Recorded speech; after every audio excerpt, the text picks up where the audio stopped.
네, 시작하겠습니다. 그래서 그런 클래시피케이션 태스크가 디스크리미넌트 모델이랑 똑같다고 볼 수가 있는데요.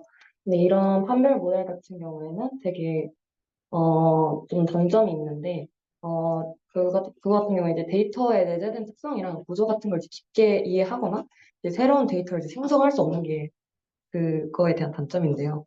이제 수식으로 이렇게 나타내져 있는데 여기 같은 경우 어디인지 모르겠네. 일단 X와 Y에서 이제 여기 같은 경우는 지금 고양이 이미지가 들어왔잖아요.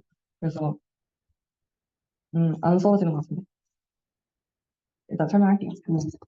그래서 예를 들어서 이제 이미지 Y로 입력을 되었을 때 P cat 이미지 X가 0.8이고 P 더블 이미지 X가 0.1로 계산되었을 때 이 판별 모델 같은 경우에는 0.8이 0.2보다 크니까 이 이미지 들어온 데이터 X를 캣으로 이제 레이블이 되는 그래서 이런 거와 같은 태스크가 판별 모델인데 이제 다음과 같은 태스크에서는 좀 어려움을 겪습니다. 네, 바로 이제 이럴 때 좀 디스크리미넌트 모델이 단점이 드러나는데요. 이거 같은 경우는 이제 모델이 합하지 않은 유형 데이터나 그런 오차 이미지가 처리를 할 때 문제가 생기는 거죠.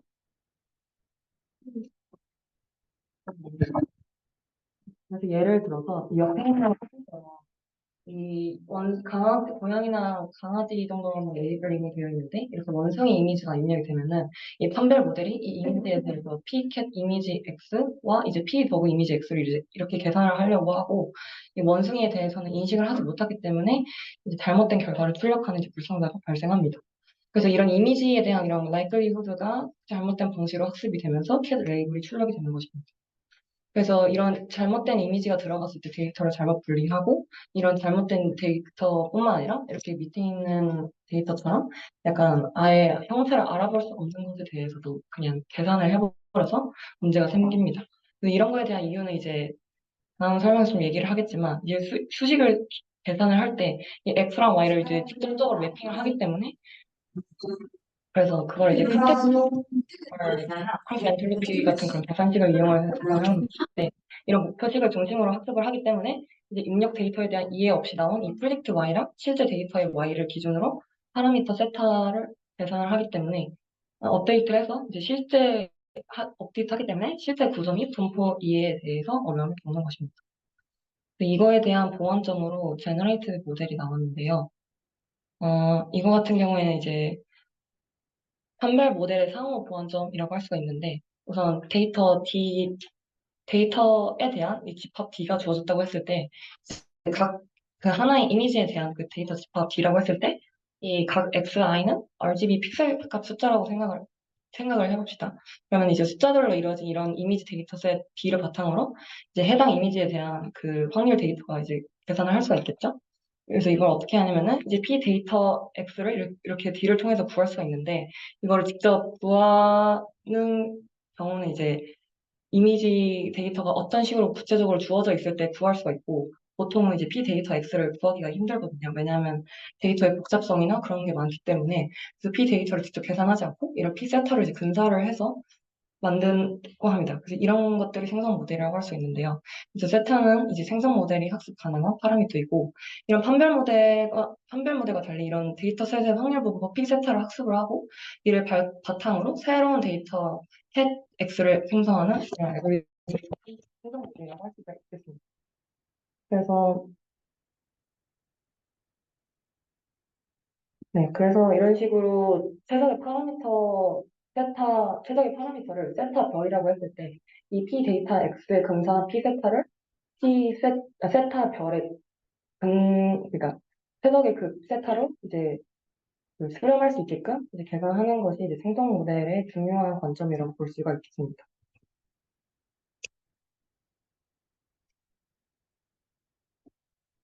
네. 네, 생성 모델의 목적 같은 경우에는 세 가지가 있는데요. 이제 강아지 이미지 아니 데이터셋을 가지고 이런 예시를 들어볼 텐데, 이제 예를 들어서 첫 번째 목적으로는 제너레이션인데, 이제 모델의 확률 분포 P 세타 X가 있을 때, 여기에서 추출한 새로운 데이터 셋 X는 기존 분포 P 데이터 X에 추출한 실제 강아지 이미지 X와 유사해야 된다. 첫 번째 생성 모델의 목적이고, 그리고 두 번째는 레프레젠테이션 러닝으로 이제 생성 모델의 확률 분포 P 세타 X가 강아지의 특징을 잡아낼 수 있을 정도로 심층적이고 포괄적이어야 된다. 마지막으로 density estimation인데 이거는 이제 학습된 생성 모델에 이메일 데이터 X 물결이 주어졌을 때 이거에 대해서 생성된 데이터가 이제 강아지랑 유사를 해야 된다. 그리고 유사할수록 P 세타 X 물결이 이제 같은 그 높은 값을 가져야 되고 강아지가 이제 다를수록 낮은 P 세타 X를 가져야 합니다. 이거 모르는 데이터가 들어왔을 때도 이 강아지로 잘 생성할 수 있게끔 해야 된다는 게 이제 density estimation인 것입니다. 그래서 생성 모델은 이제 본래 취지인 새로운 데이터를 생성을 하고 이거와 더불어서 학습의 대상이 되는 데이터셋의 특징을 학습하는 representative learning이랑 그리고 파라미터 세타를 업데이트하면서 구한 p 세타 x를 분석을 해서 각 데이터 xi에 대한 이 likelihood를 구하는 density estimation 이렇게 세 가지가 합쳐져서 생성 모델의 데이터를 구하는 데 목적을 두고 있다고 생각하시면 됩니다. 다음으로 제가 걔는 논문을 읽었을 때 좀 뭐지 싶었던 용어들에 대해서 좀 설명을 드리고자 하는데요. 그러니까 P 데이터 X에 근사한 P 세타 X를 구할 때 어떻게 하면 이제 최적의 세타 별을 구할 수 있을까를 먼저 말하기 앞서 이제 여기 나오는 용어들 중에 이제 모델 패밀리라는 용어가 있는데요. 이거 같은 경우에는 이제 P 세타 X가 존재할 수 있는 바운더리를 의미하는데 예를 들어서 이거 같은 게 이제 뭐 오토 리그레시브랑 VA랑 에너지 베이스 모델과 같은 이런 생성 모델 알고리즘이 해당이 되고 그래서 이거 같은 게 이제 데이터셋 유형에 따라서 최적의 모델 패밀리가 달라지기 때문에 데이터 출시랑 태스크에 알맞은 모델 패밀리를 각각 설정을 해줘야 됩니다. 그 러닝 오브젝티브는 그냥 저희가 하고 싶 그러니까 저희가 이제 얻고 싶은 목적이라고 생각하시면 되는데 이 생성 모델에서 모델을 생성할 때 최적의 세타 별을 만들도록 해서 저희가 주어진 스페시픽한 태스크에 이 생성 모델이 잘 주어지게끔 하는 게 목적이라고 생각하시면 됩니다. 그리고 옵티마이제이션은 이렇게 세타 별 같은 경우에 처음에 초기에 설정이 될 때 랜덤하게 생성이 되는데 여기 사진을 보시면은 이렇게 초록색 도형이 있는데 거기에 이제 랜덤하게 세타가 이제 주어진다고 해요. 그래서 그런 세타가 주어졌을 때 이게 세타 별이 되기까지 데이터셋을 주어진 트레이닝 데이터셋 바탕으로 파라미터 업데이트하면 삭제한다. 이런 것들이 뭐 옵티마이제이션이라고 보시면 됩니다. 또 각각들의 용어가 이 N에서는 이런 역할을 한 생성 모델에서는 이런 역할을 한다고 보시면 되겠습니다. 그다음에 이거 생성 모델 입문서 만드신 저기 그 학회원님 그 조이현님이라고 계시나요? 그분의 그걸 가져왔는데 거기서 그분이 이제 입문서에서 말씀하시기를 이거 이제 뭐 생성 모델의 구조인데 이건 아마 다른 교수님이 만드신 거 그걸 설명해 주셔서 저도 좋은 것 같았고요. 그리고 P 데이터 X에 이제 근사한 P 데이터 X를 나타내는 방식에는 이런 생성 모델 알고리즘이 이 분류 체계에 따라서 이렇게 분류되어 있습니다.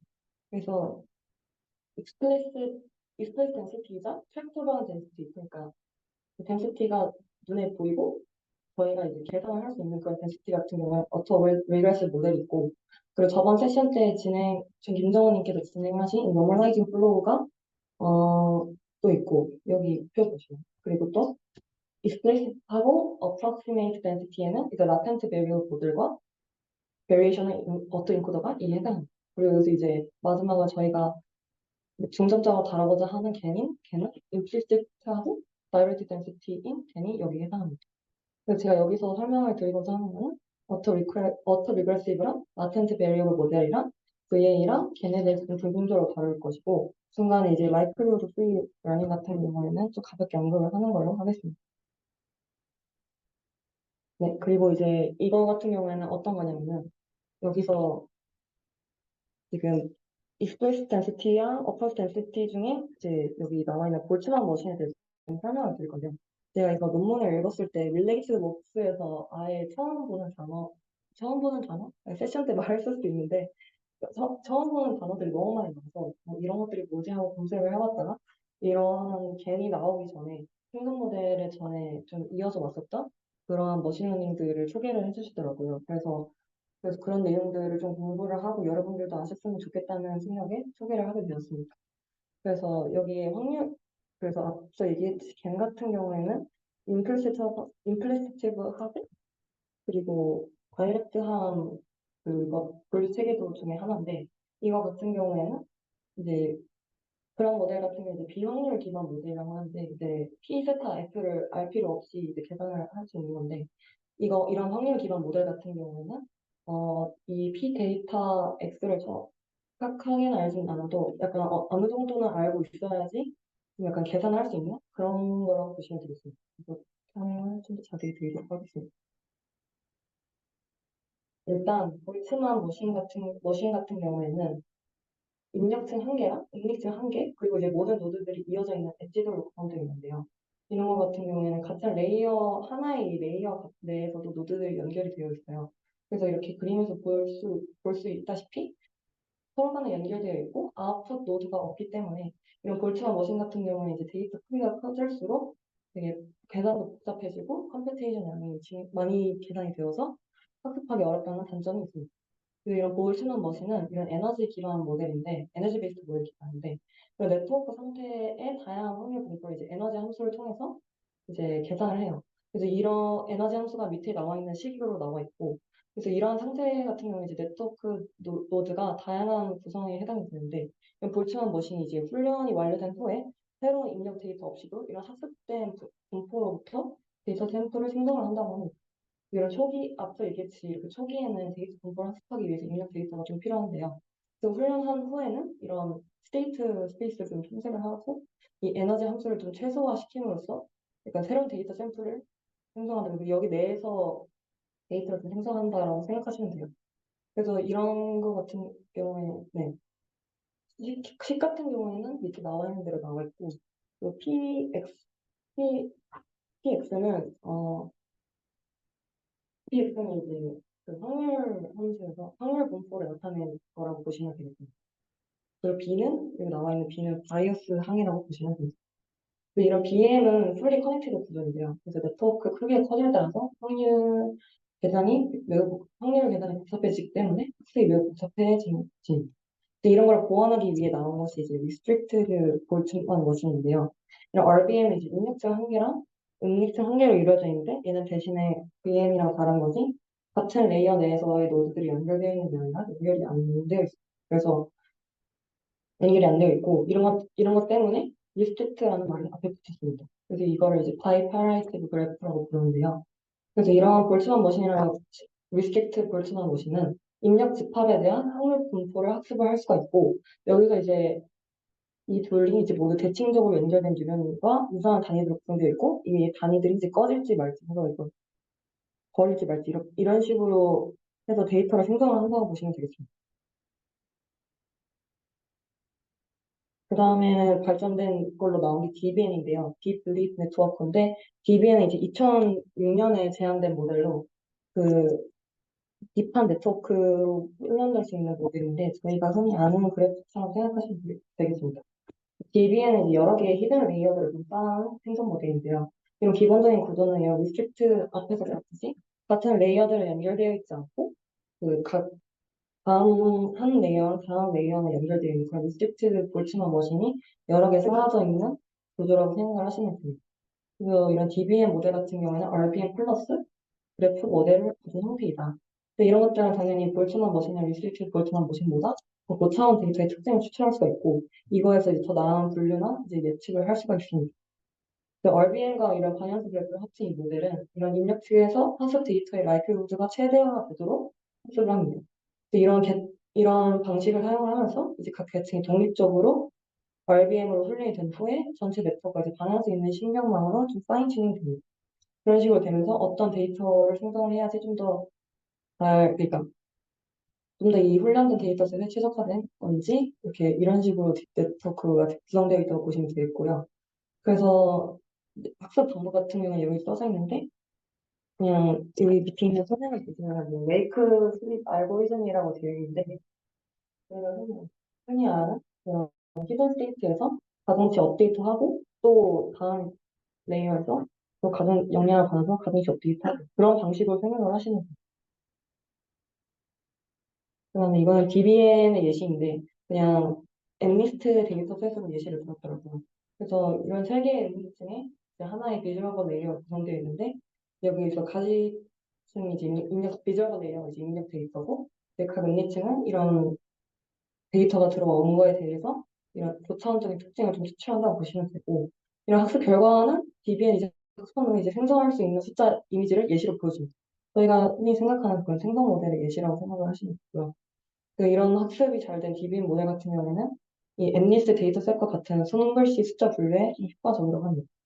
그래서 이런 것들은 이 데이터의 분포를 좀 약간 잘 해야지 좀 데이터에 대한 그런 확률 분포를 잘 분석을 해야지 생성 모델이 잘 형성이 될 수가 있고요. 또 아, 이거 같은 경우도 마찬가지입니다. 이거 같은 경우에도 DBN에 이어서 나온 발전 모델인데 이거 DBN 같은 경우에는 왼쪽에서 보시다시피 좀 약간 방향성을 지니고 있어서 입력 데이터가 들어오면은 거기서 또 다음 거에만 영향을 주고 다음 거에만 영향을 주고 이런 식으로 형성이 되는데 이 DBN 같은 경우에는 양방향으로 구성이 되어 있어서 모든 계층이 이제 동시 훈련을 학습이 돼요. 모든 층이 이제 RBM을 구성되어 있고 이제 모든 계층이 동시적으로 훈련을 할 수 있기 때문에 할 수 있습니다. 근데 이제 이거 같은 경우에도 단점이 좀 명확한데요. 이런 확률적 생성 모델 같은 경우에는 이제 불확실성을 좀 내포한 데이터에 내재된 구조를 이제 배우는 데 이제 중점을 두는데 이런 것 같은 경우는 첫 번째로 이제 분할 함수 각 데이터에 대해서 들어온 이 함수에 대해서 계산을 해야 되기 때문에 이것도 정교화하고 하는 과정들을 거치면서 이게 경우의 수가 많아지는데 이렇게 되면 이제 기하급수적으로 타임 컴플렉스가 되게 증가를 해서 되게 더 복잡한 이미지 같은 경우에 계산을 하기가 힘들기 때문에 이러한 볼트나 머신과 같은 이런 옛날식 생성 모델 같은 경우에 이러한 큰 단점이 있고요. 그리고 두 번째로 이제 효율적인 학습 알고리즘이 부족해요. 그래서 이런 것들이 이제 네트워크로 다 연결이 되어 있는데 이런 것들 같은 경우에는 이런 전통적인 확률적 모델을 이제 MCMC 방법으로 사용해서 샘플링 하는 것이 일반적인데 이런 방법이 되게 효율적이지 않을 뿐만 아니라 시간도 되게 오래 걸리기 때문에 이런 시간이 되게 오래 걸려서 대규모 데이터 세트는 되게 느리게 수령을 하기 때문에 이것 또한 단점이라고 볼 수 있겠습니다. 그리고 마지막 또한 비슷한 이유인데 스케일링 문제로 이런 적은 변수에 대해서는 잘 작동하지만 큰 변수에 대해서는 기하급수적으로 시간이 증가하기 때문에 굉장히 오래 걸린다. 라는 단점이 있겠습니다. 그래서 이런 것들이 이제 전통적인 생성 모델이라고 볼 수가 있겠고요. 그래서 이런 것들이 좀 단점이 돼서 좀 약간 발전된 게 어토 리그레스 모델이라고 볼 수 있겠는데 이런 P 세타 네 저희가 설명드린 그래서 다음으로 설명드린 어토 리그레스 모델에 대해서 설명드리도록 하겠습니다. 이거 같은 경우에도 어 이거 같은 경우에 이제 더 계산이 직접적으로 계산을 할 수 있어야 되는데요. 이거 같은 전에 얘기했던 볼츠나 머신 같은 경우에는 데이터가 들어오면 좀 나랑 거기서 생성된 노드들에서 근사적으로 계산을 해서 그래도 P 데이터 X에 좀 어느 정도 계산을 직접 드러나서 좀 계산을 할 수 있어야 되는데 계산을 할 수 있었는데 이거 같은 경우에 좀 더 그래야 되는 특성이 나타납니다. 약간 이걸 설명하기 전에 체인룰이랑 베이지안 넷이랑 이런 뉴럴 모델의 식 같은 경우에는 다음에 이제 증명을 하면서 조금 쓰일 건데 이거는 간단하게 보시면 될 것 같습니다. 다들 잘 이해하실 거라 생각을 해서 넘어가겠습니다. 일단 어터 리버스 모델이란 뭐냐? 그래서 어떻게 하면 이제 PX를 이제 전에 있던 볼트와 머신 같은 경우는 노드들을 계산해서 거기서 좀 근사적으로 나온 것들로 이제 데이터를 생성한다 하면은 이제 좀 더 정확하게 또 익스플리시트하게 하고 싶어서 이런 어플 웨이버스 모델이 나왔다고 하는데요. 지금 트레이닝 데이터셋 XI가 주어졌다고 했을 때 이런 P세타로부터 XI가 나오고 그냥 저희가 원하는 이런 XI가 나올 확률이 높다는 거. 가 저희의 그런 목적이라고 보시면 되겠고 이런 처음에 들어온 데이터에 대해서 데이터 팩토라이제이션을 위해서 앞서 얘기한 이런 체인룰을 통해서 계산을 하고 그 다음에 특정 조건부 확률 분포가 이런 일반적인 레이블 형태 저장하기 되게 복잡하기 때문에 이걸 매개 변수화시켜서 진행합니다. 이거 같은 경우에 저희가 앞서 얘기한 데이터 넷이 여기에 활용이 된다고 볼 수 있겠고 이런 식으로 모델링 어썸션을 좀 진행을 해서 이런 매개 변수화된 펑션을 이용해서 이전 단계까지의 데이터를 트레이닝 과정을 수행하고 이 PX를 맥시마이즈 테스트할 때 이를 기반으로 X를 다음 X로 제너레이션 한다. 그냥 생각하시면 될 것 같아요. 그래서 어토 리버스 모델의 대표적인 예시로 이제 GPT가 있는데요. GPT 같은 경우에는 이제 전에 들어왔던 이전까지의 데이터를 바탕으로 다음 거의 데이터를 분석하는 그런 거라고 보시면 되겠고 이거는 그냥 참고를 하시면 좋을 것 같아요. 그냥 어토 리버스 모델 종류로 GPT 같은 활용 말고 이제 고전적으로는 FBCBN 같은 경우가 있는데요. 이런 FBCBN 그리고 RNN, NAD, 그리고 MADE 같은 게 있는데 이것들을 그냥 각각 좀 간단하게 설명을 드리자면 이런 것들 다 생성 모델인데 이런 것들 데이터의 조건부 분포를 학습을 하고 이거 새로운 데이터 샘플을 생성할 때 이전 것들을 이제 이용을 하는 그런 거라고 생각을 하시면 되겠습니다. 근데 이런 생성 모델의 핵심 목표가 이제 관측된 데이터의 항의 분포를 일단 학습을 하고 다음 거를 생성하는 네, 앞서 얘기했던 방식이고 FBCBN이랑 RNN이랑 NAD는 전에 저희가 흔히 생각하는 그런 이전 시간대로 다음 걸 예측한다. 그런 것들이 다 일맥상통한 알고리즘이 들어가 있다고 생각하시면 되겠습니다.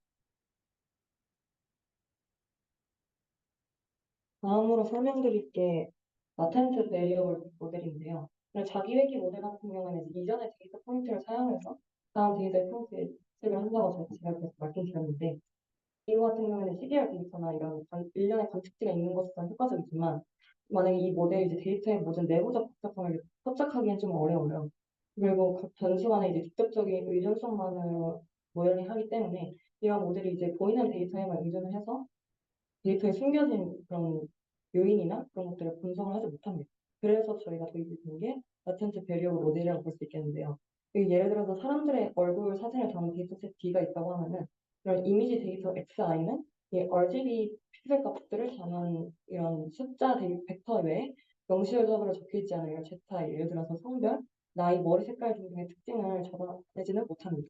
전에 저희가 얘기했던 그런 모델들을 쓰면 근데 이 특징들을 이미지로부터 추론해야 하기 때문에 이런 해당 특징들을 전제 변수 Z로 명시합니다. 이런 것들을 라텐트 베리어블이라고 보시면 되겠습니다. 이제 이런 것들 레프레젠테이션을 좀 간단하게 설명드리려면 예를 들어서 아까 얼굴 사진으로 들었던 것을 예시로 좀 계속 설명을 드리자면 이 첫 번째 전제 변수의 젠더를 Z1이라고 했을 때 이걸 나타낸 이미지를 생성하기 위해서는 이 퍼스츄리어 PX 바 Z1과 이 파라이어 Z1을 고래에서 결합한 이 결합분포 PX, ZI는 PX 나와 있잖아요. PX가 Z1 곱하기 PZI를 구해서 이렇게 가능도가 가장 높은 새로운 이미지 X 셋을 생성을 할 수가 있는데요. 근데 이런 것들을 통해서 이런 전제 변수의 특징을 잡는다고 생각을 하시면 되고, 근데 이런 이미지 X가 젠더 Z1 외에도 다양한 전제 변수가 있을 거 아니에요. 예를 들어서 앞서 얘기했듯이 성별, 헤어 컬러, 호수증과 같은 여러 가지 전제 변수들로 이루어져 있고, 이런 전제 변수들 사이에서도 이런 복잡한 관계가 있기 마련인데요. 그래서 이런 따라서 이거 모델 같은 경우에는 PX바 Z1을 구해서 젠더만을 고려한 이미지들을 생성하고 싶더라도 이런 이 이미지 같은 경우에 전체 변수들이 혼합되어 있어서 이런 혼합물에 가깝기 때문에 이제 각각의 특징들이 디스크리트하게 학습될 수가 없습니다. 이런 단점을 보완한 게 처음에 보완된 게 이런 모델이고 이 다음으로 보완된 게 이렇게 저희가 흔히 아는 그런 뉴럴 네트워크가 여러 가지로 연결되어 있는 그런 방식이 라텐트 베리어블의 발전 방식이라고 생각하시면 되는데요. 그래서 이 문제점을 해결하기 위해서 잠재 변수 Z에 대해서 따로따로 디스크리트하게 학습하는 것이 아니라 이 잠재 변수 전체를 고려를 해서 원수적인 벡터 Z를 가지고 신경망 구조를 이제 보완을 했다고 생각하시면 되겠습니다. 그래서 이 핀세타 관련된 식은 여기 나와 있는 대로 이렇게 되어 있고 이 각 Z는 당연히 잠재 변수 Z1부터 그 특징들, 뭐 헤어 컬러 코드 이런 것들을 다 담아내는 거라고 생각을 하시면 되겠습니다. 그래서 이것들을 직접적으로 알 수 없지만 이런 매핑한 결과를 비지도 학습을 통해서 클러스터링해서 Z를 기준으로 비슷한 이미지 X들을 묶을 수가 있어서 이런 것들로 이제 Z1뿐만 아니고 Z2에 대해서도 클러스팅, Z3에 대해서 클러스팅 이런 식으로 진행을 해서 각각의 특징들에 따른 이런 클러스터링으로 얘네들이 이쪽에 좀 몰리고 이쪽에 몰릴까 파악을 할 수 있다고 생각을 하시면 되겠습니다. 그래서 클러스터를 분석해서 저희가 구하고자 하는 잠재 변수의 클러스터에 해당하는 그런 PZ를 계산을 하면 이 해당 PZ를 이 PX바 Z로 매핑한 결합분포 P세타 X, Z를 가지고 이제 새로운 데이터를 생성한다고 보시면 되겠습니다. 다음으로 베리에이셔널 어트 인스인데요. 이거 같은 경우에는 저저번 세션에 되게 자세히 설명을 해주셨는데 이거 같은 경우에는 라텐트 베리어블 모델의 한 종류라고 생각을 하시면 되고 어터 인코더 같은 경우는 이제 볼드가 목적이에요. 이런 인코더를 학습을 하기 위해서 디코더를 붙였다. 다들 잘 아시겠죠? 그리고 또 베리에이션 오브 더 인코더는 이 제너레이티브 모델인데 이건 이제 이거 같은 경우에 디코더를 학습하기 위해서 인코더를 앞에다 붙인 것입니다. 그래서 다들 이거는 세션을 들으셨을 테니까 가볍게 넘어가는 걸로 하고 그 BA 같은 경우에는 좀 더 설명을 하자면 그래도 라텐트 스페이스를 모델링을 할 때 이 공간의 프라이얼로 흔히 정규 분포를 사용을 하는데요. 이 정규 분포는 이제 predefined 프라이얼로 이제 모든 라텐트 배리어 벡터들이 이 분포를 따르도록 이제 학습을 유도를 해요. 그래서 이런 식으로 인코더가 입력 데이터를 이런 정규 분포의 형태로 변환하는 벡터를 압축을 하고 이 디코더는 이 잠재 벡터를 사용해서 새로운 데이터를 샘플을 이제 생성한다 생각을 하시면 되겠습니다. 이런 predefined 파일을 설정하는 목적은 이제 모델이 데이터를 어떻게 인코딩할지에 대한 가이드라인 정도의 지침으로 생각을 하시면 되고 이러한 생성 작업에서는 더 다양하고 현실적인 데이터를 재생성할 수 있게 하는 데 있습니다. 근데 이는 모델이 이제 학습 데이터만 잘 복제하는 게 아니라 그 범위를 넘어서 새롭고 좀 합리적인 데이터를 생성할 수 있도록 돕는다고 생각하시면 되겠습니다. 근데 VA의 구조는 여러분들이 잘 아시다시피 어토인코더와 이런 차이가 있고요. 어토인코더 같은 경우에 이제 입력 데이터를 받아서 고차원, 저차원을 압축을 하고 이 과정에서 입력 데이터의 중요한 특징을 숙주를 해서 잠재 변수 Z로 이제 변환을 합니다. 그래서 이런 라텐트 베리어블 Z가 입력 데이터에서 추출된 핵심적인 정보를 담은 고차원 표현이고요. 그리고 디코더는 이거를 받아서 이거랑 유사한 데이터를 재생성하는 이런 역할을 한다고 보시면 되겠습니다.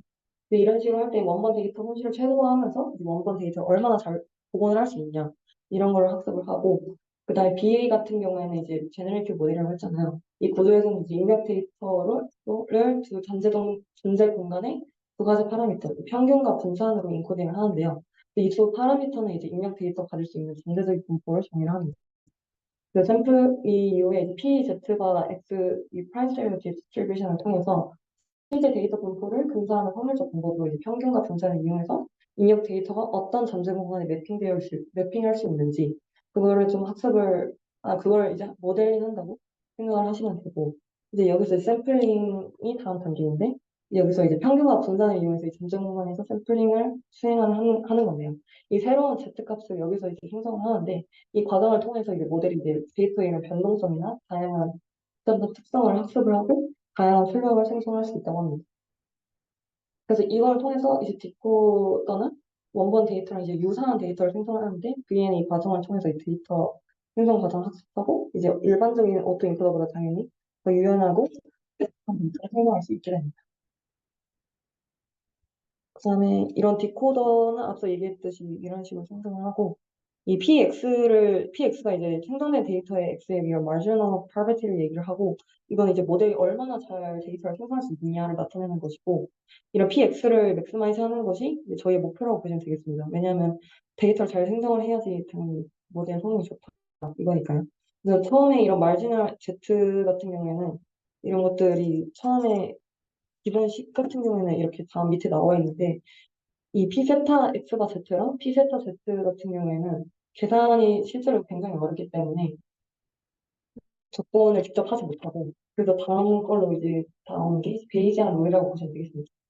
두 스텝 모두 이제 계산이 복잡해서 직접 계산이 불가하기 때문에 이런 피세타 말고 다른 분포인 이런 인코더에 의한 베이지안 룰을 이용을 해서 피세타 X를 재구성을 하려고 할 때 이 피세타 X가 Z랑 피세타 Z는 이제 계산이 가능하지만 이런 분모인 이 피세타 ZX는 또 계산하기 굉장히 어렵기 때문에 추정을 해야 됩니다. 근데 이 확률 같은 경우에는 주어진 데이터 X가 있을 때 잠재변수 Z 이 식 같은 경우에는 이를 나타내고 이를 정확하게 계산을 하기 위해서 계산을 못하기 때문에 인코더에 의한 근사 분포로 P 세타 Z과 X를 Q 세타 X 이거를 대신 사용을 해서 오른쪽과 같이 계산을 한다고 보시면 되겠습니다. 이제 이거의 근사한 P 세타 X를 맥시마이즈 가능하다라고 생각을 하시면 되겠습니다. 이런 식으로 데이터를 생성을 해서 계산을 하고 잠깐만요. 그래서 이런 P 세타 X를 맥시마이즈 하는 과정에 앞서 얘기했던 인코더에 의한 이 분사 분포를 이렇게 식으로 해서 맥시마이즈 한다고 보시면 돼요. 이거 같은 경우에는 저저번 세션에서도 굉장히 자세히 설명했기 때문에 그냥 이런 식으로 맥시마이즈 한다라고 보고 넘어가시면 될 것 같습니다. 디퓨전은 뭐 VA를 뒤집은 것인데 이건 디퓨전 모델 세션에도 굉장히 자세하게 진행한 거기 때문에 이 정도로만 아시고 나중에 뭐 자세히 보시면 될 것 같아요. 그 다음에 likelihood free running인데요. 이거 같은 경우에는 이제 백그라운드로 이제 KL 다이버즈가 이제 전통적으로 사용이 됐었는데 그 생성 문제 생성을 할 때 이런 것들이 어떤 식으로 계산이 되냐면 두 확률 분포 간의 차이를 측정을 해서 이런 VA에서 인코더에 의해 생성된 잠재 변수 분포인 Q, 세타, Z와 X랑 이 가정된 분포 P, Z 간의 차이를 측정을 해서 이런 직접적으로 명시된 라이클리후드를 기반으로 모델을 최적을 하는데 이제 이거 같은 경우에는 P, Z 이런 가정된 분포랑 이 잠재 변수 분포가 다 모든 데이터를 포함한 분포여야 한다는 것이에요. 그래서 이거 같은 경우에는 모든 데이터 간의 그런 특징이 다 우리가 계산을 직접 해야 되기 때문에 이게 데이터가 복잡해지면 계산이 불가능한 경우가 굉장히 많잖아요. 그래서 이런 K의 밸런스 말고 이런 겐 같은 경우에는 이 likelihood free learning을 사용을 해서 이제 그런 generate discriminate 그 계산을 진행하는데 이런 확률적 likelihood를 명시적으로 모델링이랑 계산을 하지 않아요. 이 K의 밸런스 다르게. 그 모델의 likelihood를 계산하기 어려울 때 이런 유용하다. 그러니까 이런 K의 다이버전시랑 다른 점이라고 보시면 되겠어요. 그 라이프드 프리 러닝이 뭐냐? 그래서 앞서 얘기했듯이 K의 다이버스의 주요 문제점이 첫 번째 문제 QX가 0보다 커야 된다는 점인데요. 이런 K의 다이버스를 계산을 할 때 QX가 0인 지점에서 PX가 양수이면 무한대로 발생하기 때문에 이거는 이제 QX가 PX를 완벽하게 커버하지 못할 때 문제가 발생하고요. 이래서 QX가 모든 데이터 X에 대해서 0이 이상이어야 되고 그런 특정한 스페시픽한 경우에만 K의 다이버스를 쓸 수가 있다. 첫 번째가 되어 있고 두 번째 문제점 같은 경우는 영어로 수령하지 않는다는 문제점인데요. 여기서 KL 다이버스가 분포가 완벽하게 일치하는 경우에만 영어로 수령한다는 사실 이게 수령하기 때문에 두 번째 문제점이 진행된 것입니다. 그래서 두 분포가 이제 서로 다르면은 이 KL 다이버스가 항상 양의 값을 가지고 이거는 두 분포가 완전히 동일하지 않다면 차이를 측정할 수 있다는 걸 의미하는데 그래서 이게 이제 실제 문제가 되는 상황은 좀 드물긴 한데 두 분포 간의 차이를 정확히 반영하는 지표로 이제 사용이 된다고 합니다. 그래서 영어를 수령하지 않아서 약간 저희가 계속 데이터 생성된 거랑 그거랑 이제 차이를 비교를 할 때 근사하게 내가 이제 잘 생각한다고 볼 수가 있는데 영어로 수령하지 않기 때문에 K의 다이버전시는 좀 쓰기 어렵다고 보시면 될 것 같아요. 그리고 세 번째로 비대칭성이 있는데요. K의 다이버전시는 비대칭성이라고 하는데 이거 같은 경우에 계산식에서 나왔듯이 일반적으로 이제 다른 그 K의 다이버전스의 그 값들이 있는데 뒤에서 좀 설명을 드릴 텐데 이게 좀 다른 값을 가져요. 그래서 이것들이 이제 어떤 분포를 선조 분포로 선택을 하느냐에 따라서 결과가 달라질 수 있고 이거는 이제 비대칭성이 이제 생성 모델에서 이제 데이터를 생성한 거를 이제 비교를 했을 때 약간 데이터가 약간 좀 안정적이지 않고 약간 비대칭적으로 나타날 수 있다. 그런 거 때문에 또 KL 다이버전스가 좀 문제가 있다. 라고 보시면 되겠고 근데 마지막으로 저번 겐과 관련돼서 그러니까 전에 나온 것들이 다 그런 공통적인 특징으로 이제 모든 데이터를 포함한 분포를 구축해야 되는데 이것 또한 이제 데이터가 복잡해질수록 모든 데이터를 포함한 분포를 구축하기 어렵기 때문에 이런 KL 다이버전스 이런 문제점이라고 보시면 되겠습니다. 네. 결국에 KLD를 쓰는 이유가 저희가 갖고 있는 TX랑 QX가 완전히 같을 때 KLD가 0이 된다는 뜻이었어요. 네. 근데 아까 이번 그 0을 수렴하지 않는다는 내용이 조금 습관적으로 안 와닿았던 게 결국에 수렴하지 않는다고 얘기를 해주셨는데 그 P랑 Q가 같은 방향으로 가게 되면은 결과적으로 KLD가 작아지잖아요. 그러면 그게 0으로 수렴을 한다고 되죠. 저희가 QX에서 가깝게 P, 세타X를 매핑하게 되면은 KLD가 0으로 수렴을 하지 않나요? 근데 제가 이걸 좀 읽어봤는데, 거기서 얘기하는 그냥 영어로 수령하는 조건이 그 데이터가 완전히 일치하는 그 조건이 영어로 수령한다는 건데, 사실 그 정호님이 말씀하신 질문이 이해가 됐는데, 약간 영어로 가기 때문에 영어로 수령한다라고 할 수 있지 않냐? 그런 의미인 거죠. 그쵸? 네. 음, 그게 완전히 영어는 아니기 때문에, 그거에 대해서 좀 약간 이게 앞에서 얘기했듯이 Q, X 이걸 계산을 할 때, 그 공포가 일치해야지 영어를 수용하지. 근데, 음, 약간 저희가 저희가 가지고 있는 데이터에, 그러니까, 수용은 하는데, 저희가 좀 더 이제 아니, 정확하게 아니라 좀 더 그러니까 좀 더 원래 있던 데이터랑 저희가 생성한 데이터 간에 이런 차이를 더 좁히기 위해서는 K의 다이버시티보다는 이런 라이클리후드 프리 러닝이 더 좋다는 말인 것 같아요. 말은 이해가 하겠는데 약간 이거 같은 게 좀 약간 불확실성이 좀 되어 있다 보니까 이거 좀 이후에 나온 것들에서는 좀 안 쓴 것 같아요. 음. 음, 그래서 이제 전에 계산할 때는 다 K의 다이버시티를 썼는데 이제 갱 같은 경우에는 뒤에도 나오는데 라이클리후드 프리 러닝을 쓰는데요. 이거 같은 경우에는 이제 직접 P 제타 X를 구해서 라이클리후드 맥스마이즈 하는 전에 얘기했던 그런 방식들이 아니라 그냥 제너레이트 된 데이터의 퀄리티를 기준으로 제너레이트 알고리즘을 학습을 하는 건데요. 이제 이렇게 되면은 라이클리후드 함수의 계산 복잡성이 감소를 하고 그리고 이제 불완전한 데이터가 컨버지를 좀 더 잘 할 수 있다. K의 다이버전스보다. 그리고 앞서 얘기했던 그 네 가지들의 한계 또한 극복을 할 수가 있다. 그리고 세 번째, 이런 데이터의 질에 초점을 맞추기 때문에 그 데이터의 질에 초점을 맞추기 때문에 그 K의 다이버전스보다 좀 더 약간 계산뿐만 아니고 퀄리티에도 좀 초점을 맞춰서 이런 계산적 복잡성을 이제 크게 좀 줄일 수 있다. 생각을 하시면 되겠습니다. 그래서 이런 K의 다이버스가 앞서 얘기했던 비대칭성 같은 경우에 이제 학습 과정에서 최적화 목표가 이제 명확하지가 않을 수가 있어요. 걔네 이런 adversarial 네트워크는 이제 이런 문제를 좀 해결할 수 있다고 하고 이런 생성자와 판별자 간의 이런 균형을 통해서 안정 K의 다이버스보다 좀 더 안정적인 학습을 좀 유도한다고 해요. 그래서 이런 식으로에 대한 이유 때문에 라이브 프리 러닝을 도입했다고 보시면 되겠습니다. 이거에 대해서 좀 더 설명을 드리자면, 이제 라이크로드 프리 러닝이 어떤 방식으로 이루어지냐에 대해서 좀 설명을 드릴 텐데요. 이런 확률 분포 P랑 Q가 있을 때, 이제 기존 같은 경우에는 이제 학습 데이터 이런 라이크로드 유사도를 기준으로 이제 모델을 학습을 하는데, 이거 같은 경우에는 그거 자체도 학습한 게 아니라 여기 그 공포에서 추출한 샘플 S1이랑 S2를 여기에 나온 이런 유사도를 기준으로 모델을 학습을 하는데요.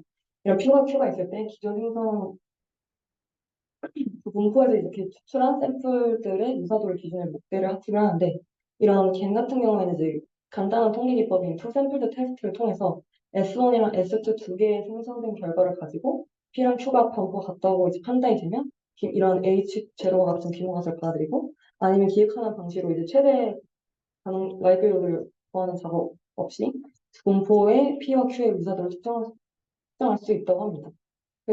좀 정리하자면 서샘플 테스트를 통해서 분포에서 추출한 데이터를 판별해서 모델이 추출한 데이터 S2가 본래 데이터인 S1에 가까워지도록 걔네 모듈을 학습을 한다고 생각을 하시면 됩니다. 네, 이거는 그거랑 관련된 식이고요. 이런 겐 같은 경우에는 투샘플 테스트를 통해서 생성된 데이터를 바탕으로 이 확률 분포의 유저들을 측정하기 때문에 이 투샘플 테스트 근거가 되는 테스트 스태티케이션 이 알파가 되게 중요한데요. 이런 알파가 이제 확률 분포의 복잡한 정보를 담을 수 있을 정도로 되게 정밀하고 심층적이어야 돼요. 예를 들어서 이 평균이 다른 두 가우시안 분포 P랑 Q 첫 번째 사진에서는 이런 간단한 테스트 스태틱 P로 충분히 이렇게 구분이 가능하지만 이 두 번째 사진처럼 평균이 같은데 분산이 다른 경우나 형태가 거의 같지만 좀 약간 뾰족한 좀 서로 다른 분포를 가진 가우시안 분포나 러플라스 이런 분포 같은 경우는 이런 것들은 좀 구분할 수 있는 정밀한 테스트 스태티케이션이 설정이 되어야 됩니다. 그래서 겐 같은 경우에는 이런 복잡한 가능 도식을 전에는 이런 것들을 직접 다 계산했었는데 계산하지 않고 이런 확률 분포에서 여기에서 추출한 데이터를 비교를 하는 방식으로 여기서 나온 데이터의 품질을 바탕으로 모델을 학습하는 likelihood free learning이다 라고 생각을 하시면 되겠습니다. 그래서 복잡한 정보를 구분하기 위해서 테스트 스태티케이션 알파가 되게 중요하다고 했는데 이거를 구현을 하기 위해서 겐 모델을 이제 심층 신경망 학습을 시켜서 그 데이터를 분류를 하는 클래시피케이션 구출했고 이 분류기가 바로 디스크리미네이션입니다. 여기서 추천한 투샘플 테스트를 잘 하기 위해 고안된 게 디스크리미네이터라고 생각하시면 되겠는데요. 지금 곧 걔네에 대해서 설명할 예정이라 좀 쉬는 시간 좀 가지고 설명을 하도록 하겠습니다. 네. 그래서 앞서 얘기했듯이 라이클리후드 러닝도 분명히 설명드렸고 이제 그린 생성 모델 같은 경우에 어떤 식으로 발전이 돼서 어떤 점들을 보완을 하고 어떤 점들은 뭐 좀 추가적으로 해서 뭐 피제타를 근사하는 법을 되게 다양한 방식으로 발전이 됐다라고 생각을 하시면 되겠죠. 걔네에 대해서 본격적으로 설명을 드릴 텐데 이게 전에 걔네에 대해서 제가 전에 이게 좀 잡담인데 제가 처음에 BS의 면접을 봤을 때 걔네에 대해서 처음 배웠다고 설명을 하라고 했었어요. 근데 그때 면접자분이 신재훈이시거든요. 근데 신재훈이 MCMC 설명하실 때 뭐 걔네에 대해서 위조지 태범이랑 그거 얘기하는 사람이 있었다. 그거 사실 저거든요. 그래서 이거가 사실 논문에 나와 있거든요. 그래서 이게 어떤 방식이냐면 그냥 앞서 인트로 얘기를 했던 거고. 그래서 논문에서 처음에 프로덕션 얘기를 할 때 한 게 뭐냐면은 제너레이티브랑 디스크리미네이트 특징을 얘기하면서 이것들이 어떠한 역할을 일상생활에서 예시로 들는지 예시를 주었을 때 그걸 이제 위즈니스타라고 그걸 판단하는 은행에 관한 얘기로 얘기를 했었던 겁니다. 그래서 이제 갱 같은 경우에는 이제 P제타 X를 안 구하고 이제 PX를 모델링이 아닌 PX를 앞서 얘기했던 그 트루 샘플 테스트와 같은 그런 샘플링으로 진행해서 두 개의 이미지의 퀄리티를 비교를 해서 그것들이 그것들의 이제 확률 분포를 좁혀 나가는 식으로 괜히 이제 학습이 된다고 보시면 되는데 그래서 제너레이터 같은 경우 이제 노이즈 제트로부터 시작을 해서 이제 실제 데이터와 유사한 새로운 데이터를 생성하도록 하는 거고 이제 Z로부터 X를 매핑하는 이런 라텐트 베리어블 모델인 것이죠. 그래서 이 과정에서 생성자는 실제 데이터와 구분이 어려운 가짜 데이터를 만들어내는 방법을 배웁니다. 그래서 생성자의 목표 같은 경우에 판별자를 속여서 이제 생성한 데이터가 실제 데이터처럼 보이게 하는 위조 집합원이라고 생각을 하시면 되고, 디스크리미네이터 같은 경우에는 이제 이렇게 입력으로 주어진 이 제너레이터가 만든 그런 모델 데이터를 실제 데이터인지, 생성한 가짜 데이터인지를 판별하는 것입니다. 그 판별자는 이 두 가지 유형의 데이터를 정확하게 구별할 수 있도록 학습이 되고요. 그래서 얘네들이 경쟁적으로 좀 발전을 한다. 근데 생성자는 당연히 점점 지폐를 잘 만드니까 점점 실제 지폐처럼 점점 만들게 될 것이고, 이 판별자는 만약 얘네가 더 정교해졌으니까 이런 것들을 인풋으로 받았을 때 이런 것들을 구별을 하지 못해서 그 확률이 점점 50대 50으로 수렴을 하게 되는 그런 것들이 이제 걔네 구체적인 저 알고리즘이라고 보시면 되겠습니다. 이제 이런 과정 같은 경우는 이제 미니맥스 게임 형태를 취하고 이제 판별자는 당연히 최소화 문제를 생성자는 이제 최대화 문제를 해결하려고 하겠죠. 왜냐하면 더 최소화는 당연히 잘 그러니까 가짜 데이터를 잘 구별해낼 수 있어야지 그러니까 이거를 1을 그 데이터가 들어왔을 때 이거를 가짜 데이터를 1로 라벨링 그러니까 진짜로 라벨링하지 않게 이런 식으로 최소화하고 생성자는 최대한 1로 되게끔 하는 그런 최대화 문제 그런 것들 이제 각각 해결한다고 보시면 되겠습니다. 이런 식으로 진행된다고 보시면 되겠고 그래서 아키텍처는 이렇고, 그래서 디스크리미네이트가 이제 리얼이랑 페이크를 구분되도록 이제 트레이닝을 하고, 이런 G를 통해서 생성된 이 XGZ가 만약에 이제 D에서 리얼로 판별이 되면 PG, 그러니까 제너레이터가 생성한 거랑 이 P 데이터가 점점 똑같이 돼서 이게 구별이 점점 잘 안 된다. 그러니까 잘 생성하고 있다. 라고 이해하시면 되겠습니다. 그래서 피규어 같은 경우에는 이런 식으로 생겼는데요. 그래서 저 검정색 점선은 학습 데이터의 분포이고, 이 녹색 실선은 이 제너레이터의 분포라고 보시면 되겠습니다. 그리고 마지막으로 파란색 점선은 D의 분포라고 보시면 되겠는데, 보시면 이제 왼쪽에서 오른쪽으로 점점 진행이 되고 있는 건데, 이 D의 분포가 점점 이제 학습 데이터 분포에 점점 이제 수렴을 하는 걸 볼 수 있겠고, 이 파란색 점선 D 같은 경우에는 점점 이렇게 좀 언스테이블하게 있다가 2분의 1로 이제 수렴을 하게 되는 걸 보실 수 있겠습니다. 이런 거에 대한 오브젝트 펑션은 이렇게 생겼는데요. 여기서 뒤에 더 자세히 설명할 거기 때문에 일단 간단하게 언급을 드리자면 이 제너레이터가 이제 Z에서 이 노이즈 Z에 이제 X로 결합하는 이 PZ, X를 만드는 것이 중요한 게 아니라 이런 생성한 데이터 이 X 해시 디스크리미네이터가 1로 라벨링 되게끔 하는 것이 중요하다고 보실 수 있습니다. 보시면 되겠습니다. 이거 관련된 식이 이제 민 로그 이 식이 되겠고, 이 디스크리미네이트 같은 경우에는 이 들어온 데이터나 제너레이터가 들어온 데이터, 그러니까 제너레이터가 생성한 데이터랑 이 원래 가지고 있던 그냥 x를 최대한 정확하게 판별을 해야 되는 거죠. 그래서 dx를 1에 dx 해를 0에 가깝게 만들어내는 것이 디스크리미네이트의 목표라고 보시면 되겠습니다. 그래서 이거랑 관련된 식은 이 맥스, 이거 보시면 되겠습니다. 뒤에 더 설명을 드릴 거라서 제너레이터 관련된 식은 이거, 디스크리미네이터 관련된 식은 이거라고 보시면 되겠습니다. 그래서 이거 두 개를 합쳐서 민맥스 관련된 식이 이거 밑에 있는 이거라고 보시면 됩니다. 네, 그래서 좀 자세하게 나타내면 이렇게 생겼는데요. 이렇게, 여러분 제가 설명한 것처럼 이 X가 이 데이터의 그, 첫 번째 같은 경우에 이 디스크리미네이터가 실제 데이터에 대해서 로그 dx를 최대화하는, 즉, 그러니까 실제 데이터에 대해서는 1로 라벨링 하게끔 하는 것이 이제 목표가 되겠고, dx는 이제 x가 실제 데이터의 확률을 뜻하고, dx가 이제 1을 가까울수록 x는 실제 데이터.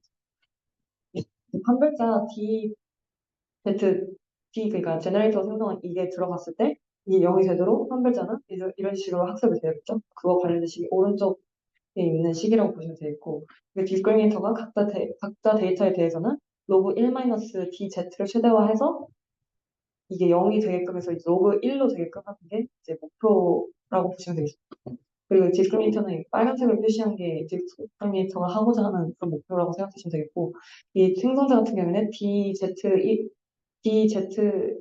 DGZ가 1이 되도록 학습을 해서 이제 뭐지? 앞서 얘기했듯이 최대와 최소화 문제를 해결하고자 얘네들이 경쟁적으로 학습이 된다라고 보시면 되겠습니다.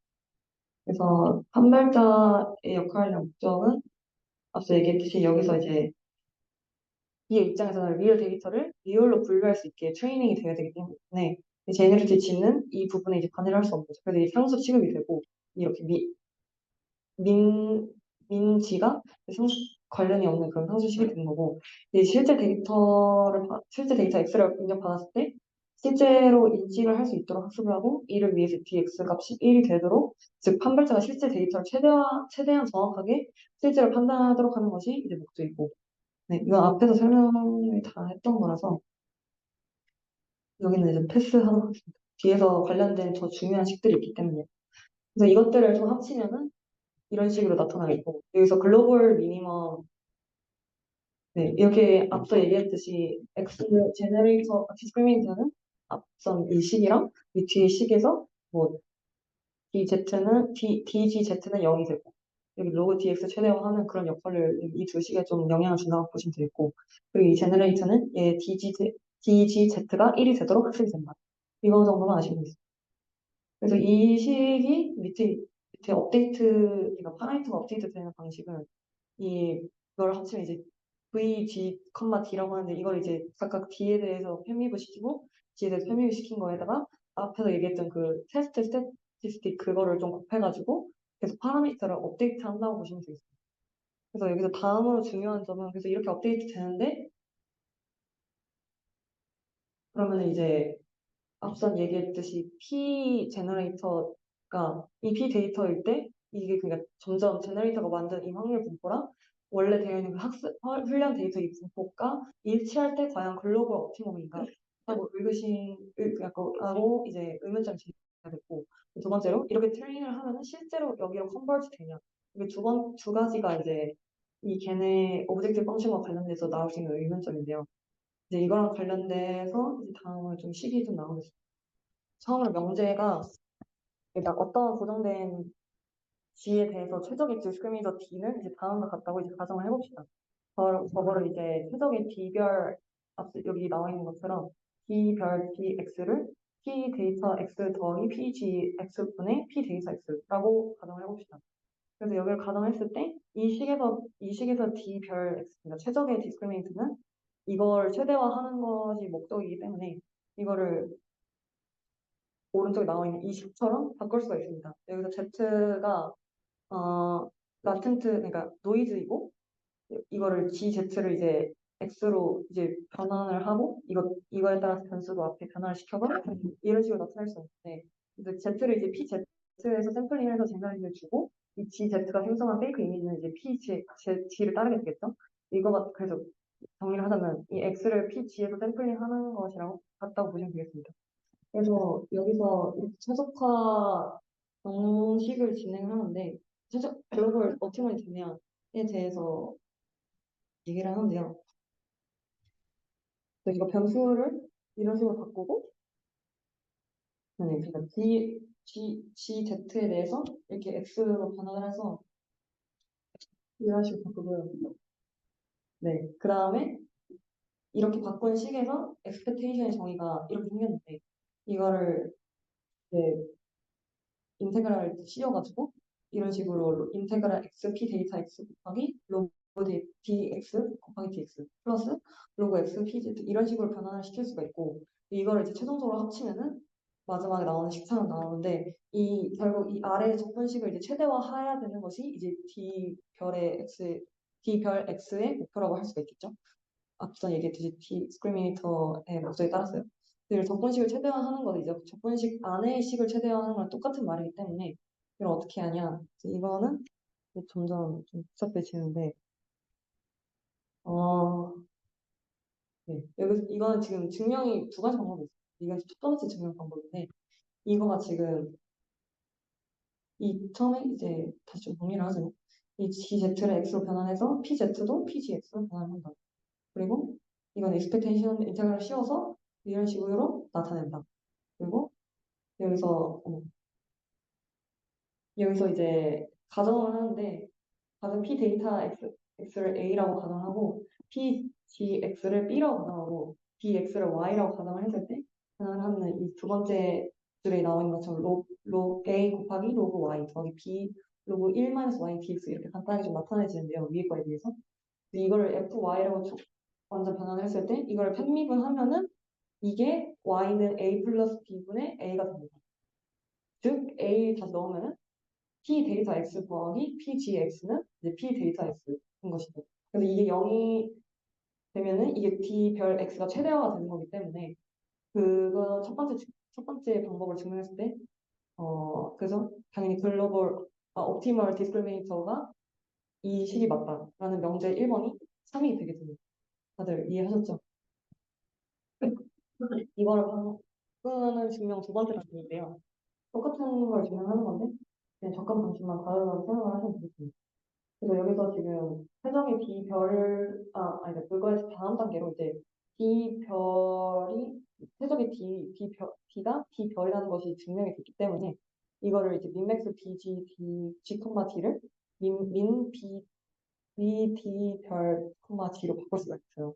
그래서 D에 대해서는 이미 해소를 했다고 볼 수 있는 거죠. 약간 상수처럼 됐다고 생각하시면 될 것 같습니다. 근데 이렇게 된 역할이 이렇게 됐고 이제 다음으로는 D를 이제 미니마이즈 시키는 거지 이제 저희의 목적이 되겠죠. 그래서 이거 같은 경우에는 D의 증명이 나옵니다. 참고로 그래서 민 G, V, D별 Z 그러니까 이거가 지금 앞서 얘기한 이거를 그냥 하나로 묶은 거라고 보시면 되겠습니다. 그래서 이제 그러니까 제너레이터를 최대화하는 거, 디스크리미네이터를 최대화하는 거는 해결이 됐고, 그거에 관한 식이 또 P 데이터 X 더하기 PGX 분의 P 데이터 X인 것도 증명이 됐어요. 앞서 이런 방식을 통해서요. 그리고 이제 제너레이터가 이제 최소화되는 거는 또 어떻게 증명을 하냐. 여기서 프로세스 이제 두 번째 단계인데, 그래서 얘는 어떻게 진행이 되면 앞서 얘기했던 그 expectation으로 다시 식을 풀었어요. 그 다음에 discriminator D별 X가 이거인 게 증명이 됐잖아요. 그래서 그거를 변수를 넣습니다. 넣으면은 이렇게 되겠죠? 그래서 이렇게 된 거를 가만히 냅두지 않고 로그 4를 더해요. 로그 4 더하기 빼기 로그 4는 당연히 0이니까 원래는 없는 거랑 마찬가지겠죠? 그래서 이렇게 추가를 해준 다음에 뒤에 추가해주는 이유는 뒤에 나옵니다. 근데 이걸 추가를 한 이유가 이 플러스 로그 4를 이용하기 위함인데 플러스 로그 4를 쪼개면은 이렇게 2로 들어갈 수가 있는데요. 어, 네, 여기 2로 이렇게 들어간 다음에 expectation과 정의에 따라서 2랑 2로 이렇게 들어가는 걸로 알고 있는데 이렇게 2 곱하기 p 데이터 x로 들어가고 뒤에서도 2 곱하기 pgx 이런 식으로 각각 그 앞에 항이랑 뒤에 항의 그 식에 2를 곱함으로써 네, 그런 역할을 하게 되는데 왜 하냐? 네, 뒤에 나오죠. K의 다이버스를 쓰기 위함인데요. 여기서 KL 다이버스 저 식을 여기다가 적용을 하면은 이 인테그랄 식을 이 아래와 같이 바꿔 쓸 수 있다고 합니다. 이렇게 바꿔 보면은 일단 KL 다이버전스를 사용해서 이 확률 질량 함수를 이렇게 아래랑 같이 바꾸고 여기서 이제 이 당연히 지금 그 제너레이터를 미니마이즈 하기 위한 목적이잖아요. 근데 이 K의 다이버전스 이 식을 여기 또 K의 다이버전스 이 식을 쓰는 것뿐만 아니라 이거 적용하면은 이 식이 나오는 거예요. 그 이렇게 2분의 1 쪼갠 거랑 2분의 1 쪼갠 거 아니다. 여기서 이것이 이거는 뭐 이렇게 하고 그다음에 제이슨 샤넌 다이버전스 이거 JSD를 사용을 해서 정리를 했더니 이제 M이 이제 여기서는 2분의 1 곱하기 가로 열고 P 데이터 더하기 P 지고 여기서 P가 이제 P 데이터고 여기서는 Q가 P 지고 해서 이거를 합친 게 이제 이런 식으로 나타나겠고 근데 이런 식으로 이렇게 BDZ를 옵티마이즈 하는 것은 이 JSD를 이제 미니마이즈 하는 것과 이제 마찬가지고 이 JSD는 이제 P 데이터랑 PZ가 일치할 때만 0이 된다. 0이 되고 그 외에는 이제 양식값을 지니기 때문에 이 JSD 그 공식에 의해서 그렇게 된 건데 이 VD, G의 글로벌 미니멈이 PG는 P 데이터라는 것이 이제 여기서 다시 한번 확인이 가능한 것입니다. 그래서 맥스 그러니까 디스크리미네이터를 맥스를 함으로써 또 이제 PG가 P 데이터 아니 그냥 디스크리미네이터 옵티멀 디스크리미네이터를 판별을 하고 최적의 D를 이제 구하고 이제 이걸 이용해서 PG랑 P 데이터가 일치할 때가 글로벌 미니멈이다 라는 걸 앞서 얘기했던 지금 이런 expectation 식이랑 B별을 저희가 증명을 넣어서 그리고 마지막으로 이제 K의 달바지수와 JSD 식을 통해서 이렇게 증명을 했다고 보시면 되죠. 당연히 JSD가 0이 되게끔 P 데이터랑 PG가 일치할 때 0이 되기 때문에 양수값을 지니 그 외에는 양수값을 지니기 때문에 네 그래서 이거 식 같은 게 저도 좀 이해하기 어려워가지고 좀 하기가 힘들었었는데 이런 그냥 가볍게 이런 방식으로 진행이 돼서 PG랑 P 데이터가 일치할 때 글로벌 옵티마가 존재한다라고 보시면 되겠습니다. 그리고 네, 그래서 이렇게 되고요. 여기서 P 데이터랑 PG가 일치할 때 이게 미니마이즈가 됩니다. 그래서 옵티멀 제너레이터가 P 데이터 X랑 P G X랑 일치할 때가 된다. 뭐 구해놓고 보니 분포의 거리 차이랑 한 게 n이라고 보시면 되겠습니다.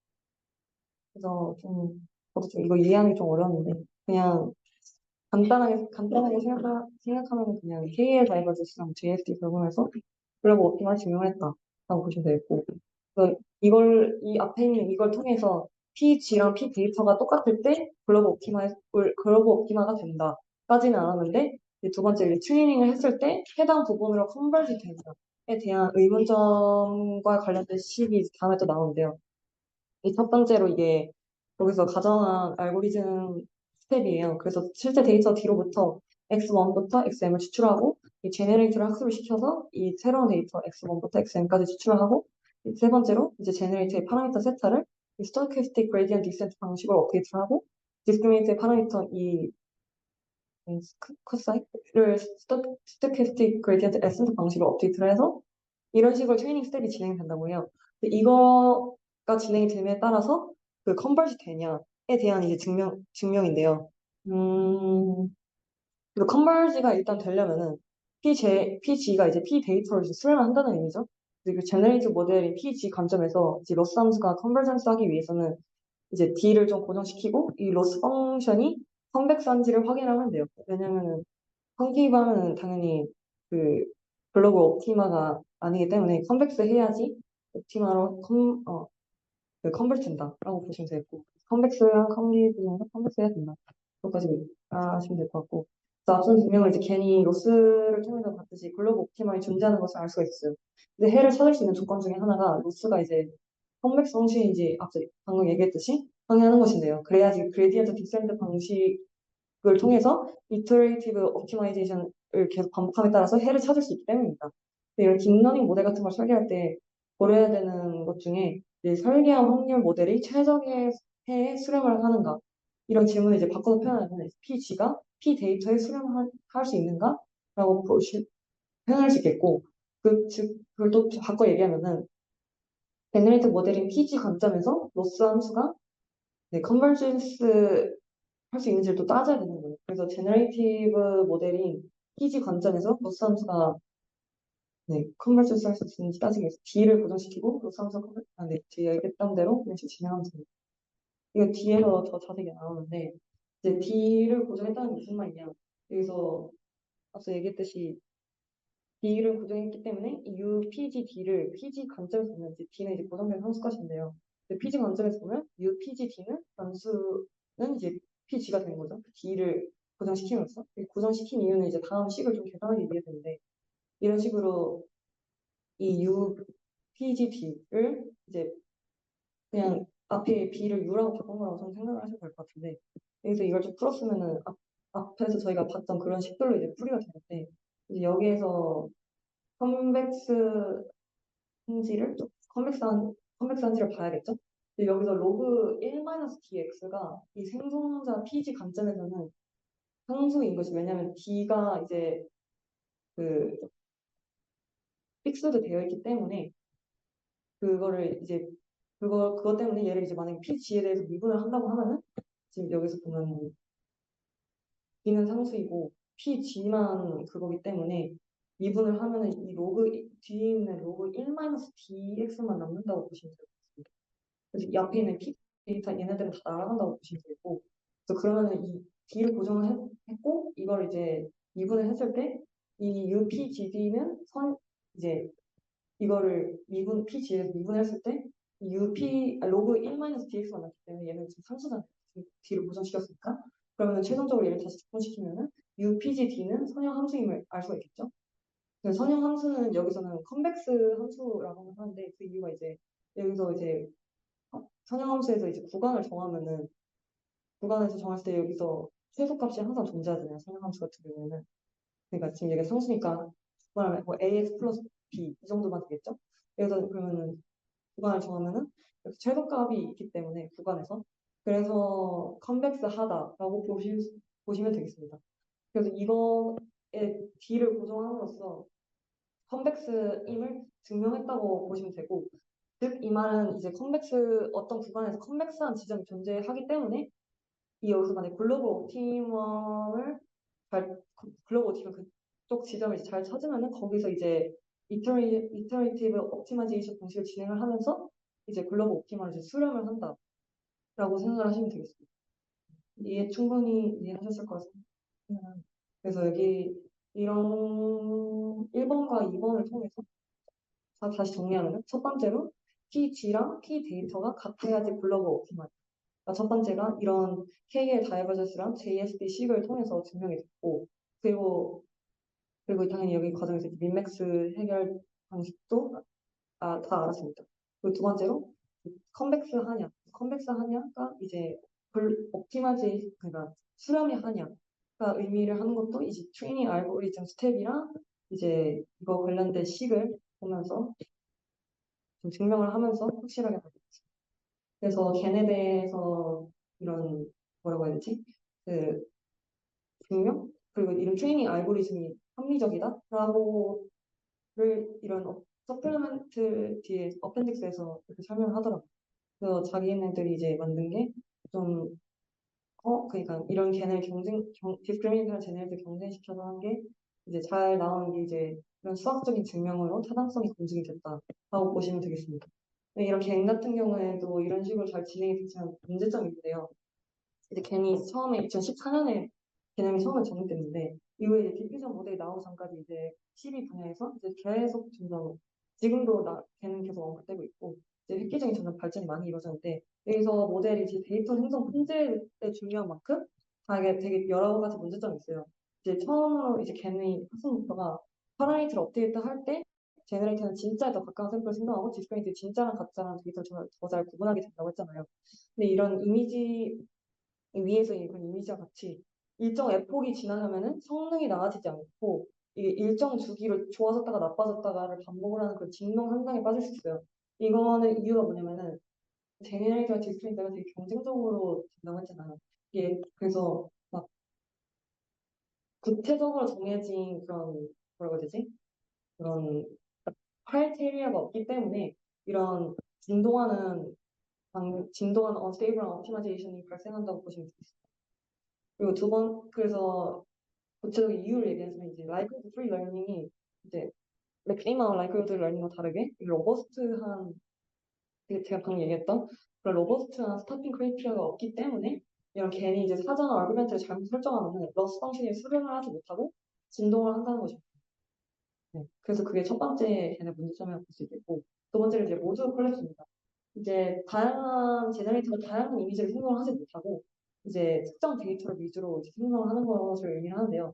이건 이제 모드 콜렉스가 이제 어떤 특정한 패턴에 대해서 제너레이터가 디스크리미네이터를 잘 속이게 되면은 제너레이터가 그 패턴 위주로 학습을 하게 되고 그러면은 당연히 그거랑 비슷한 이미지만 주로 생성이 되겠죠. 그래서 그렇기 때문에 모드 콜렉스가 발생하게 된다. 디스크리미네이터를 속이려고 제너레이터가 계속 그런 방향으로 가다가 잘못된 알고리즘이 이제 이런 알고리즘 때문에 문제가 생긴다.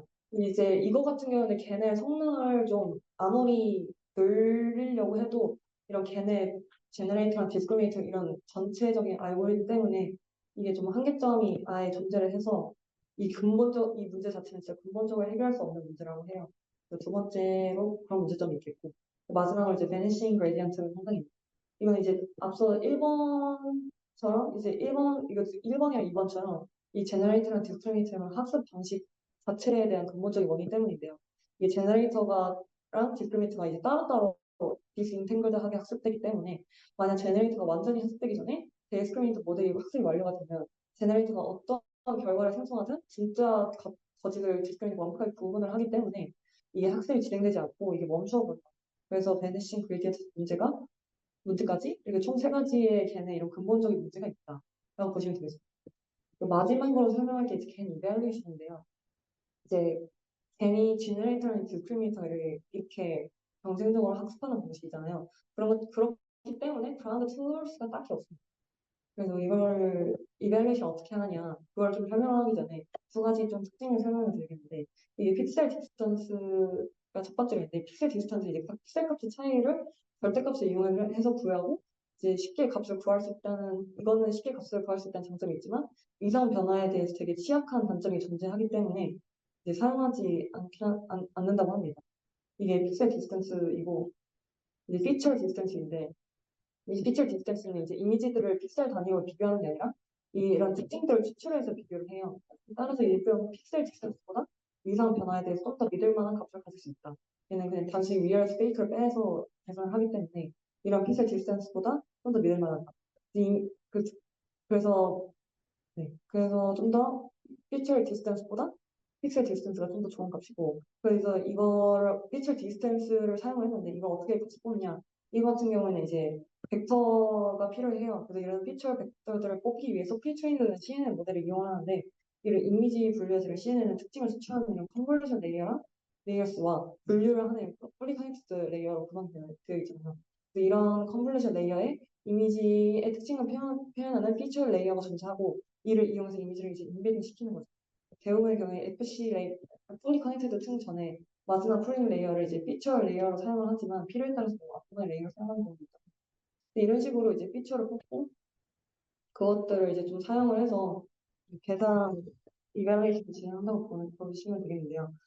그래서 첫 번째로 IS 스코어가 나왔습니다.